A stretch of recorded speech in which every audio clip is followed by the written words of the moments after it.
I was looking at my grandfather in the coffin, and then I turned around and saw that he was sitting among the people. I looked fearfully at my grandmother, but at that moment my grandfather came up to me. He wanted me to give a message to my grandmother. They had lived together for 26 years, but his passing was too sudden. They didn't get a proper chance to say goodbye. That's why he asked me to help convey his love and regret to his wife. I asked him how I could make her believe it. Grandpa smiled slightly. Say to her I want her to keep on having a glass of champagne every Friday night. I want to light the fire like we always did, and make our secret toast to the moon and stars like we always did. And tell her to never feel alone.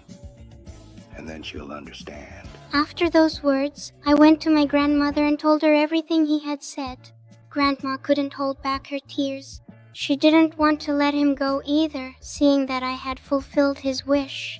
Grandpa passed away peacefully, but I was very puzzled and asked Grandma, "Why is it like this?" Grandma told her, "Don't worry, when you grow up you'll understand." Soon after, I got married. Since that childhood incident, I hadn't seen any more ghosts. I thought I had lost that ability.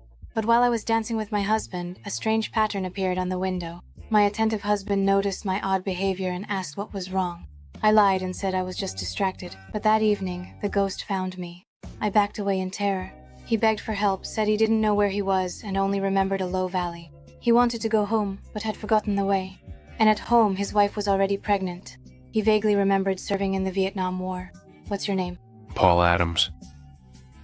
I am a sergeant, a non-commissioned officer from the esteemed Fort Driscoll. After those words, Paul disappeared. The next day, I went to the monument in the town square and found all the information about Paul. Then I went to the Veterans of Foreign Wars Association and asked the head, Old Joe, to help me find information about Paul. Joe gladly agreed and quickly found the necessary documents. I went to Paul's house. When I arrived there, a compass appeared in my hand. The needle pointed to a man. I found out that this was Paul's son, Mike. Mike had never seen his father, but he had heard about his deeds. His father was a hero to him. As I was about to leave, I saw Mike's pregnant wife. Then I understood why Paul had come to me. When important events happen in a family, the spirits of deceased relatives awaken. The next day, I met Paul on the street again. He took me to the cemetery. When she saw her husband, she began to cry.